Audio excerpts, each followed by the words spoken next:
ونستعينه ونستغفره ونؤمن به ونتوكل عليه ونعوذ بالله من شرور أنفسنا ومن سيئات أعمالنا من يهده الله فلا مضل له ومن يضلله فلا هادي له ونشهد أن لا إله إلا الله وحده لا شريك له ونشهد أن سيدنا ونبينا ومولانا محمدا عبده ورسوله أرسله الله تعالى إلى كافة الناس بشيرا ونذيرا أما بعد فإن أصدق الحديث كتاب الله وخير الهدي هدي محمد صلى الله عليه وسلم وشر الأمور محدثاتها وكل محدثة بدعة وكل بدعة ضلالة وكل ضلالة في النار. قال الله تبارك وتعالى في القرآن المجيد والفرقان الحميد ظهر الفساد في البر والبحر بما كسبت أيدي الناس ليذيقهم بعض الذي عملوا لعلهم إليه يرجعون. وقال صلى الله عليه وسلم لا يؤمن أحدكم حتى يكون هواه تبعا لما جئت به أو كما قال صلى الله عليه وسلم. عزیزان محترم، محرم الحرام کا مہینہ تیزی سے رخصت ہو رہا ہے. گزشتہ جمعہ ایک موضوع تھا کہ اللہ سے ہمیشہ آدمی حسن ظن قائم رکھے، امید کا معاملہ رکھے، نا امیدی، کم ہمتی، پستی، یہ سب مومن کے شان نہیں ہے. مومن کی شان نہیں ہے کہ وہ کم ہمت ہو جائے، سست پڑ جائے، بزدل بن جائے اور مایوس ہو جائے. یہ جو ہے مومن کی شان ہے. یہ عنوان بھی بڑا اہم ہے، اس سے متعلق بھی کچھ چیزیں عرض کرنی ہیں، لیکن آج اگست کی 2 تاریخ ہے. اگست کا مہینہ آتا ہے تو ایک اور موضوع ہے جو اس وقت بلکہ پورے سال میں ہی اس موضوع کو امت کو یاد دلانا ضروری ہے. وہ موضوع ہے 15 اگست سے ہمارے ملک کی آزادی کا ایک سلسلہ جو شروع ہوا تھا. اس سلسلے میں بہت سی چیزیں ہیں، امت مسلمہ کو اس سے واقف کرانا ضروری ہے. اسی طرح امت کا جدید جو نوجوان طبقہ ہے، خاص طور پر جو تعلیمی نظام اس وقت اسکولوں میں بنا ہوا ہے، جو نصاب پڑھایا جا رہا ہے، اس نصاب کو پڑھ کر نوجوانوں میں اپنے آپ سے ہی اپنے قوم کے سلسلے میں کوئی حسن ظن نہیں بلکہ بدگمانیاں. حاضرین، ویسے تو ملک کو آزاد ہوئے کئی سال ہو گئے. 1947 میں ملک آزاد ہوا تھا اور اتفاق دیکھیے کہ جمعہ کا دن تھا اور رمضان المبارک کا 26واں روزہ تھا. جس سال ملک آزاد ہوا ہے 1947 تو عربی کیلنڈر میں ماہ مبارک کا مہینہ تھا اور جمعہ کا دن تھا. 26واں روزہ تھا، آخری عشرہ چل رہا تھا. اس موضوع پر کچھ چیزیں ہیں میں رکھنا چاہتا ہوں. سب سے پہلے یہ سمجھیے کہ ملک کو جو آزادی ملی کن سے ملی؟ انگریزوں سے ملی. انگریزوں نے کن سے ملک کو چھینا تھا یہ بھی دیکھنے کی ضرورت ہے. انگریزوں نے مغلیہ سلطنت والوں سے ملک کو چھینا تھا. اس کا مطلب یہ ہوا کہ انگریزوں سے پہلے مغلیہ سلطنت کا دور تھا، لمبا دور تھا.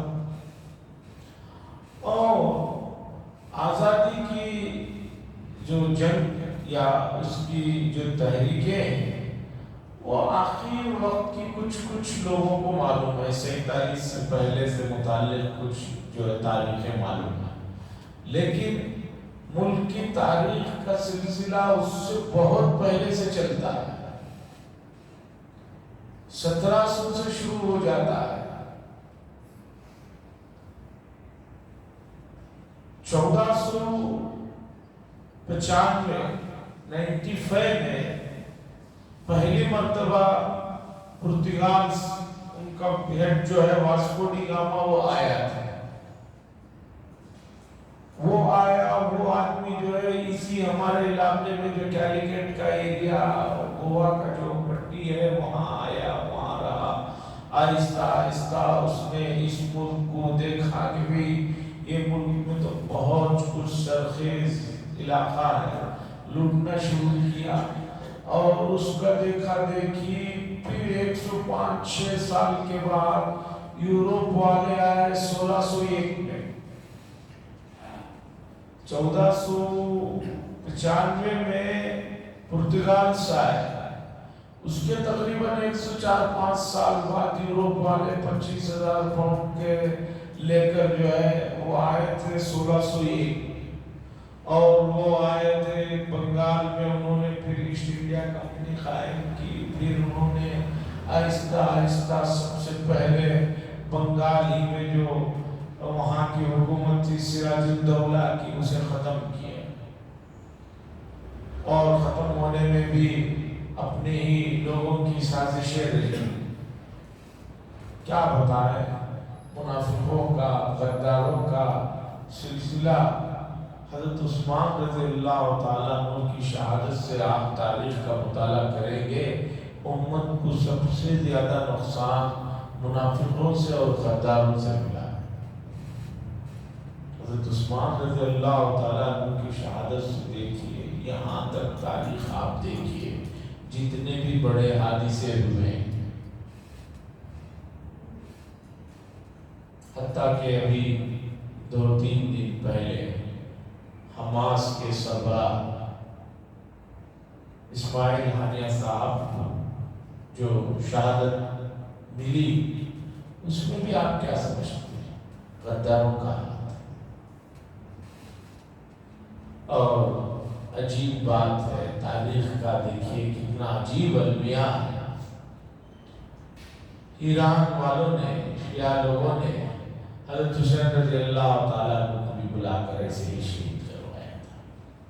ان کی تاریخ دیکھیے کہ اس سے پہلے بھی حضرت حسین رضی اللہ تعالیٰ عنہ کی شہادت میں بڑے خطوط لکھے، آؤ آؤ ہم تمہارے ساتھ ہیں، جب وہاں پہنچے تو کوئی ساتھ نہیں رہا، ان کی شہادت ہوئی تھی کوفہ میں، وہی حال یہ رہا، ایک سربراہ کی استقبال میں پہنچتے ہیں اور انہی کے ملک میں ان کے اپنے قریب میں رکے ہوئے آدمی کو جو ہے شہید کر دیا جاتا ہے،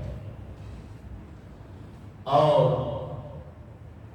رپورٹر کے مطابق ایران ہی سے وہ میزائل لایا گیا تھا۔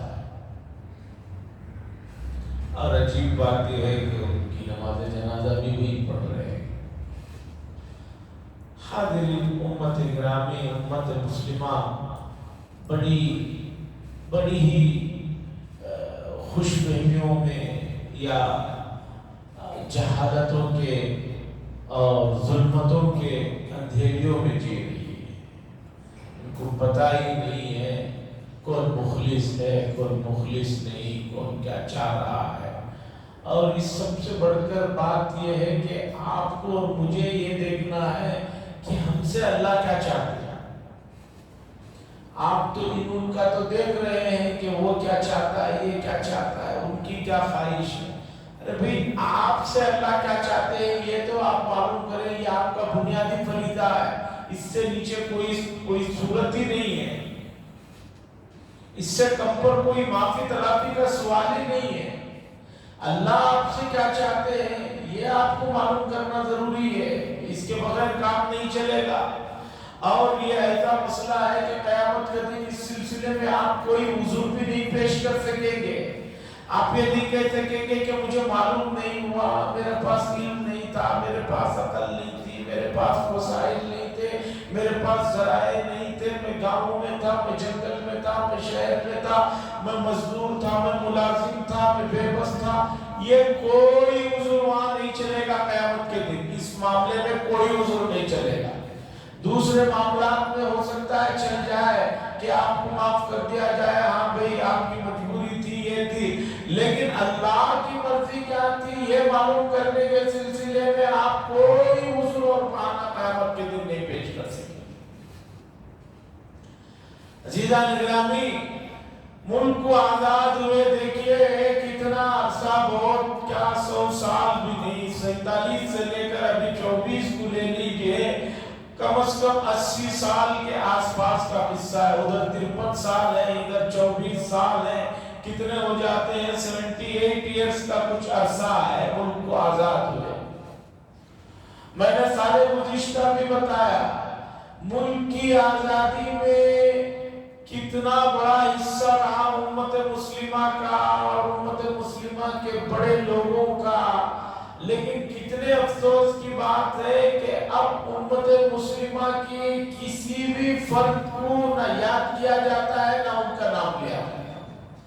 سال گزشتہ آزادی سے ایک دن پہلے جو جشن چل رہا تھا تو کئی جگہ پر مجھے گزرنے کا موقع ملا تو میں نے دیکھا جو تصویریں لگی ہوئی تھی، یہاں سے لے کر وہاں تک جو تصویریں لگی ہوئی تھی، اس میں کم از کم یہ تصویر تو ہمیشہ ہوا کرتی تھی مولانا ابوالکلام آزاد صاحب کی، میں نے سال گزشتہ دیکھا وہ بھی نہیں۔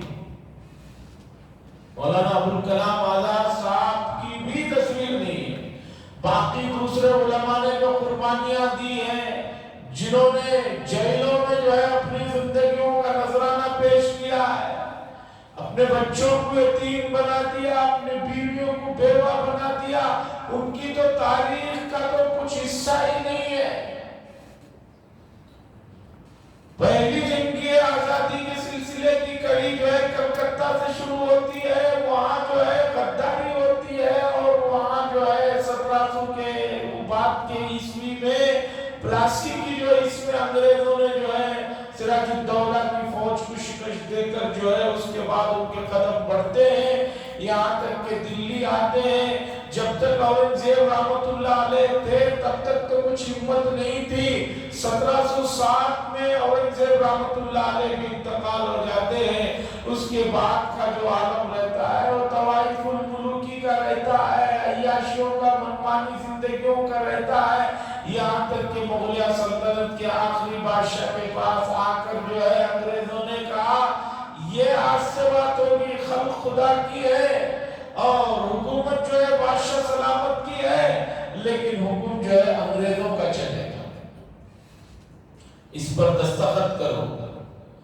آج سے کوئی بھی حکم ہوگا تو انگریزوں کا چلے گا، اور چلتا رہا۔ اس کے بعد یہ وہ دور ہے کہ جس میں آہستہ آہستہ اسلامی شعائر کو مٹانا شروع کر دیا، عیسائیوں نے آہستہ آہستہ مسلمانوں کو زبردستی اپنے مذہب میں داخل کرنا شروع کر دیا، اور اسلام کے طور طریقوں پر مذاق اور اسلام کے طور طریقوں کا جو ہے تمسخر اور اس کے سلسلے میں بہت کچھ کرنا شروع کیا۔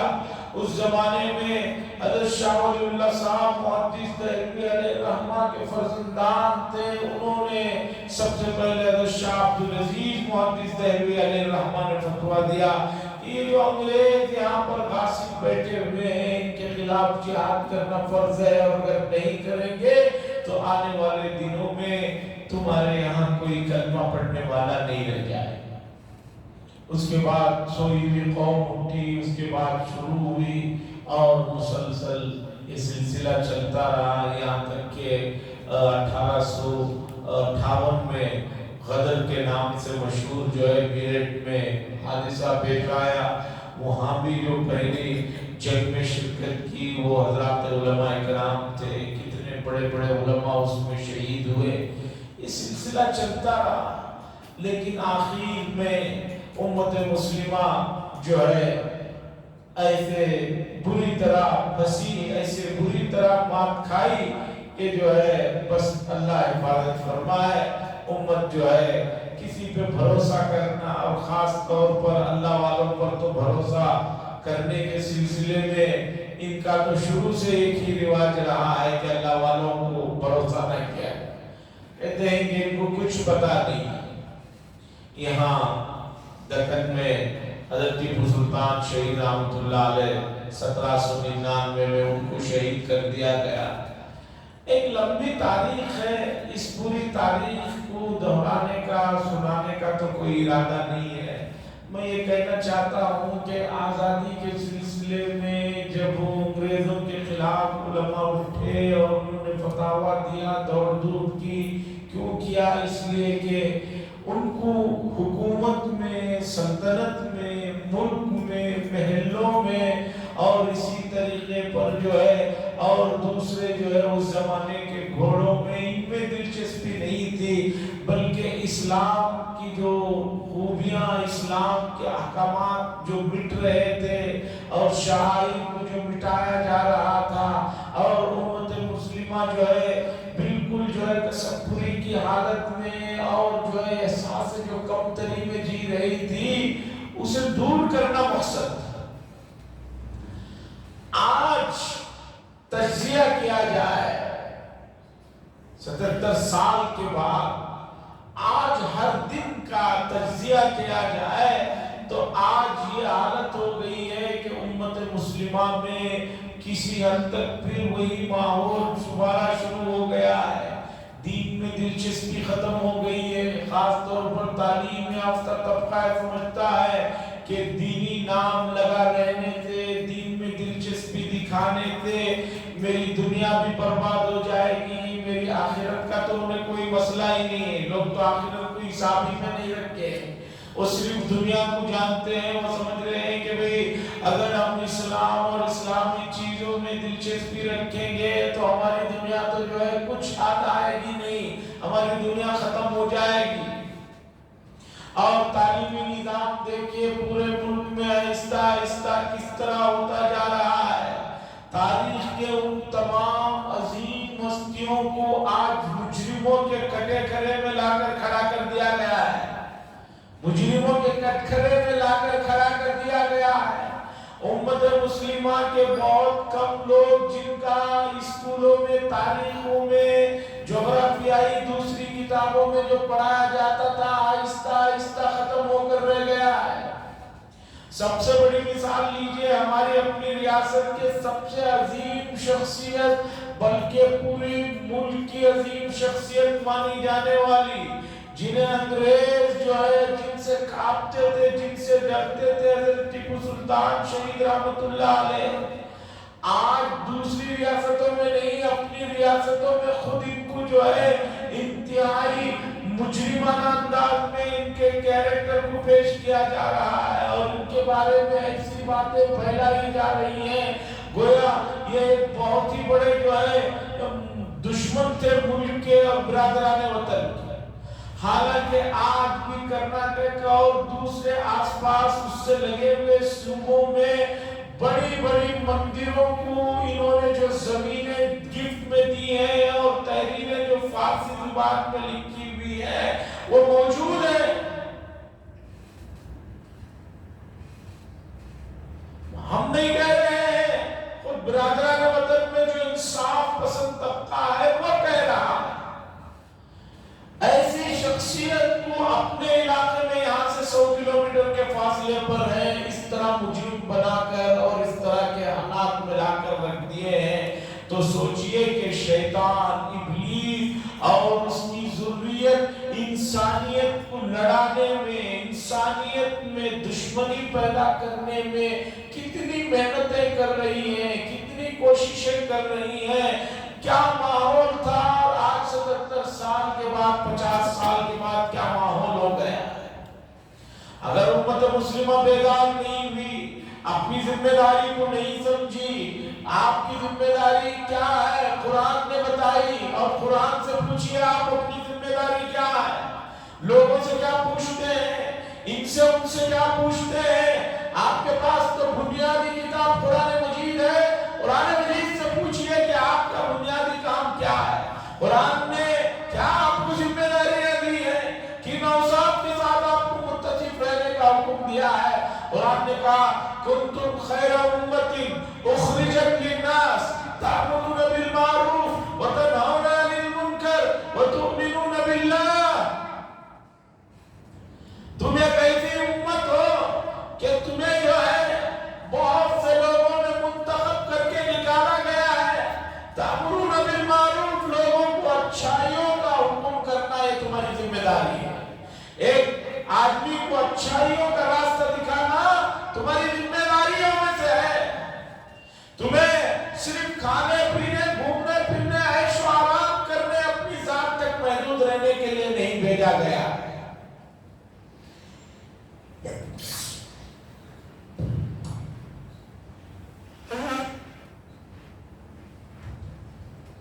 قرآن کریم میں اس مضمون کی آیتیں ایک نہیں کئی جگہ پر ہے. لوگوں تمہاری ذمہ داری کیا ہے؟ قرآن ذمہ داری بتا رہا ہے کہ تمہارا کام ہے کہ لوگوں کو اچھائیوں کی طرف اطلاع کرو، انہیں بتاؤ. وَتَنْهَوْنَ عَنِ الْمُنْكَرِ، اور برائیوں سے لوگوں کو روکو. آج معاشرہ اتنا خود غرض، اتنا ڈرپور اور اتنا اپنے آپ میں مگن ہے. کوئی آدمی محلے میں چلتے ہوئے بھی کچھ غلط ہو رہا ہو تو کچھ زبان کھولنے کے لیے تیار نہیں. اس کہتا ہے کہ مجھے کیا ذمہ داری، وہ ہے وہ جانے، وہ جو چاہے کرتے ہیں. حاضرین اکرام، حدیث میں رسول اللہ صلی اللہ علیہ وسلم نے فرمایا یہ بیماری جب بڑھے گی، اپنے آپ میں مگن رہ کر دوسری ان چیزوں کی طرف توجہ نہیں دی جائے گی، تو ایک وقت ایسا آئے گا کہ آپ کچھ بھی دعائیں مانگو گے، آپ کی دعائیں آسمانوں تک نہیں جائے گی، قبول نہیں ہوگی. اللہ کی طرف سے حدیثیں جو قیامت کے قریب کی حدیثیں ہیں، وہ تمام حدیثوں کو دیکھیے اور ان اشاروں کو سمجھیے جو اس وقت ہو رہے ہیں. دنیا بھر کا بہترین ٹیکنالوجی کا نظام ہے. اس سب نظام کے باوجود بستیاں جو ہے بارشوں میں کبھی دوسرے تیسری وجوہات میں ختم ہو جائے. ابھی کیرلا میں وائناڈ کا جو علاقہ ہے، آپ نے دیکھا کہ کتنا بھیانک وہاں پر جو ہے حادثے ہوئے. کتنے لوگ دنیا سے چل بسے ہیں، کتنے گھر اور کتنی چھوٹے چھوٹے گاؤں بہ گئے ہیں، کچھ اندازہ ہی نہیں ہے. اور ملک کے دوسرے علاقوں میں بارشوں کی وجہ سے یہ جو قیامت برپا ہے، اسے سمجھیے، اس میں کیا اشارے ہیں سمجھیے. حدیث کو دیکھیے، حدیث کیا بتا رہی ہے؟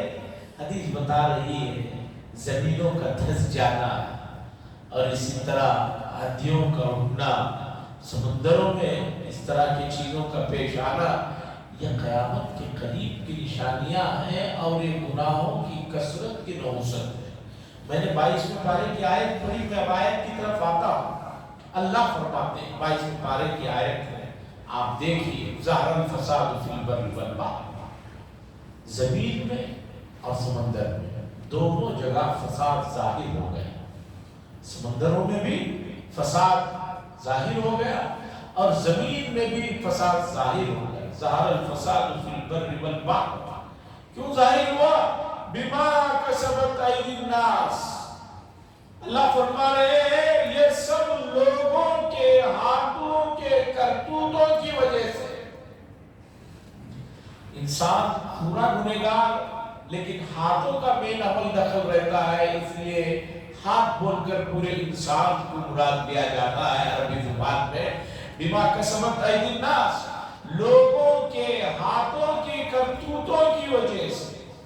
بما کسبت ایدی الناس، آگے اللہ فرماتے ہیں لیذیقہم، تاکہ ہم تھوڑا سا مزہ چکھائے. جتنے گناہ انسان کر رہے ہیں ان پر اگر پکڑ کی جائے، قرآن نے دوسرے جگہ پر کہا ما ترک علی ظہرہا من دابہ، لوگ جو کرتوت کر رہے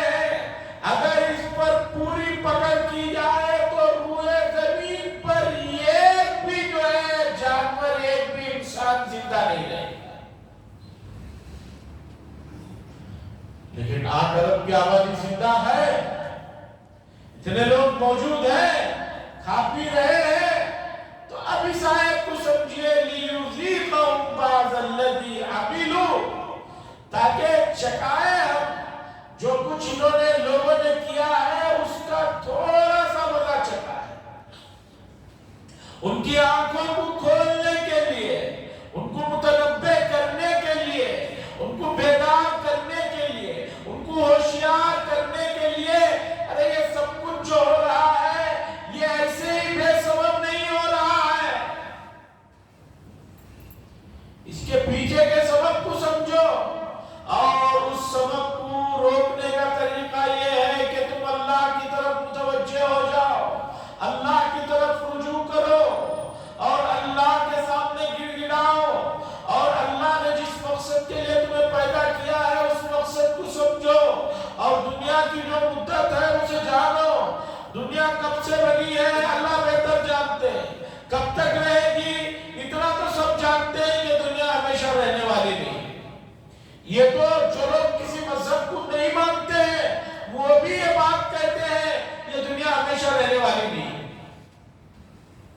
مذہب کو ماننے والے تو کہتے ہی ہیں, جو لوگ کسی مذہب کو نہیں مانتے وہ بھی کہتے ہیں کہ دنیا ہمیشہ رہنے والی نہیں ہے.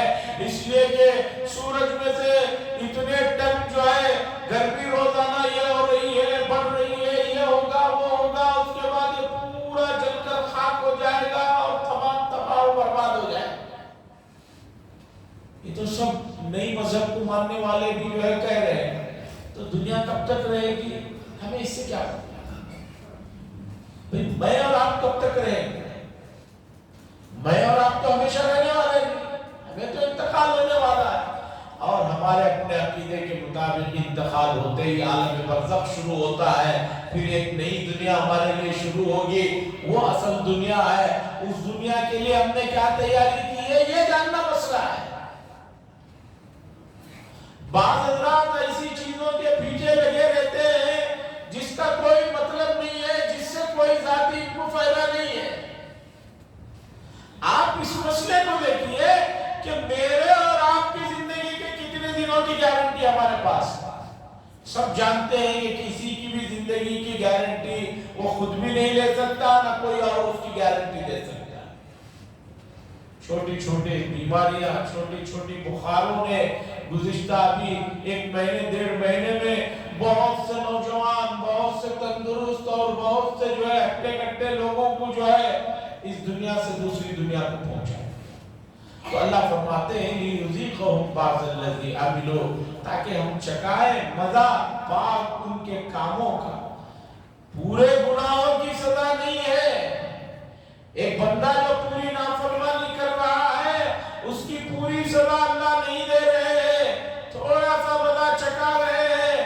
کیوں چکھا رہے ہیں؟ کہ اللہ کو بندوں کو تکلیف میں دیکھنا کہ اچھا لگتا ہے, ایسا نہیں ہے. لَعَلَّهُمْ يَرْجِعُونَ, اللہ فرماتے ہیں تاکہ یہ بندے, یہ انسان جو ہے جو اللہ سے دوری بنائے ہوئے ہیں, اللہ سے جو لا تعلق بنے ہوئے ہیں, اور بعض جو اللہ سے بیزار نظر آ رہے ہیں, لَعَلَّهُمْ يَرْجِعُونَ, تاکہ وہ اللہ کی طرف پھر لوٹ کر چلے جائیں. کوئی کام قدرت کے کارخانے میں یوں ہی نہیں ہوتا ہے, اس کے پیچھے راز ہوتے ہیں, اس کے پیچھے بڑے اسرار ہوتے ہیں. وہ اسرار اور ان رازوں کو سمجھنے کی ضرورت ہے. امت میں جو ہے طبقہ یہ سوچتا ہے وہ خود بخود ہو گیا, آٹومیٹکلی ہو گیا, اچانک ہو گیا. کوئی چیز کارخانے خدا میں اچانک بھی نہیں ہوتی, آٹومیٹک بھی نہیں ہوتی, ایسے ہی نہیں ہوتی. سب کچھ جو ہے اللہ کی جو ہے کتاب میں, لوح محفوظ میں لکھا ہوا ہے, اسی کے تحت ہو رہا ہے. عزیزان گرامی, امت مسلمہ کو بیدار ہونے کی ضرورت ہے, اپنے مقام کو, اپنی حیثیت کو جاننے کی ضرورت ہے, اور اس کے بعد ان کے اوپر جو ذمہ داریاں ہیں. ہم یہ کہتے ہیں کہ فلاں جگہ ہو رہا ہے ہم جا نہیں سکتے, فلاں جگہ ہو رہا ہے ہم کچھ کر نہیں سکتے. آپ اپنے اطراف میں کیا کچھ ہو رہا ہے, آپ کیا کچھ کر سکتے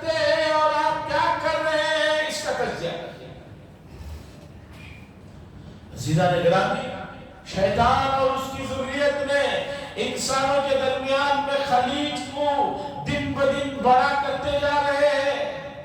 انسانوں نے ایک ہی شہر، ایک ہی محلے میں رہنے والے، ایک ہی اسکول میں پڑھے ہوئے لوگوں میں دن بدن خلیج بڑھتی جا رہی ہے۔